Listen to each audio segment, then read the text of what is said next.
The cowboy is one of America's most enduring symbols. Self-reliant, trustworthy, and strong. Their gritty persona became a symbol of the nation's westward expansion. Territories beckoned settlers, authors created best-selling characters like Hopalong Cassidy, companies capitalized on the legend. Then radio, TV, and film broadcast the cowboy stereotype into the public consciousness with iconic characters like the Lone Ranger. These fictional cowboys were almost always white, but the reality of the open range was much more diverse. The earliest cowboys were indigenous Mesoamericans and Mexican vaqueros, whose traditions shaped cowboy culture from the start. About 1 in 4 cowboys were African American, many of whom learned their skills as enslaved ranch hands. Some cowboys were Native Americans. After all, they were here first and knew the land better than anyone. If this comes as a surprise to you, imagine the disconnect 100 years ago when the media widely portrayed the Cowboy Club as a white-only space. Popular culture often depicted indigenous, Mexican, or black characters as villains, not heroes.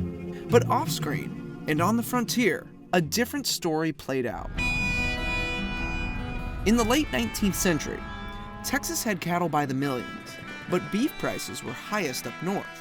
America's railroads and their cattle cars were still developing and couldn't handle the load, so ranchers needed experienced cowboys to drive herds up the spine of the country. Men who looked nothing like John Wayne or Roy Rogers were more than qualified, and herding cattle was one of the few jobs open to them. These cowboys brought with them the languages and innovations of their own cultures. The words lasso and mustang have Mexican-Spanish roots.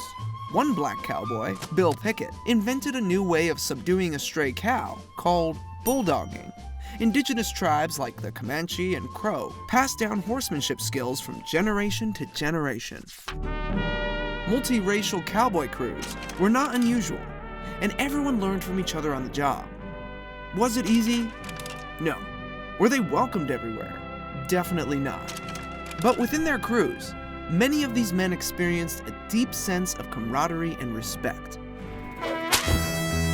Today, new generations of black, native, and Mexican cowboys continue to pay homage to their rich history in the American West, challenging myths and redefining their legacy.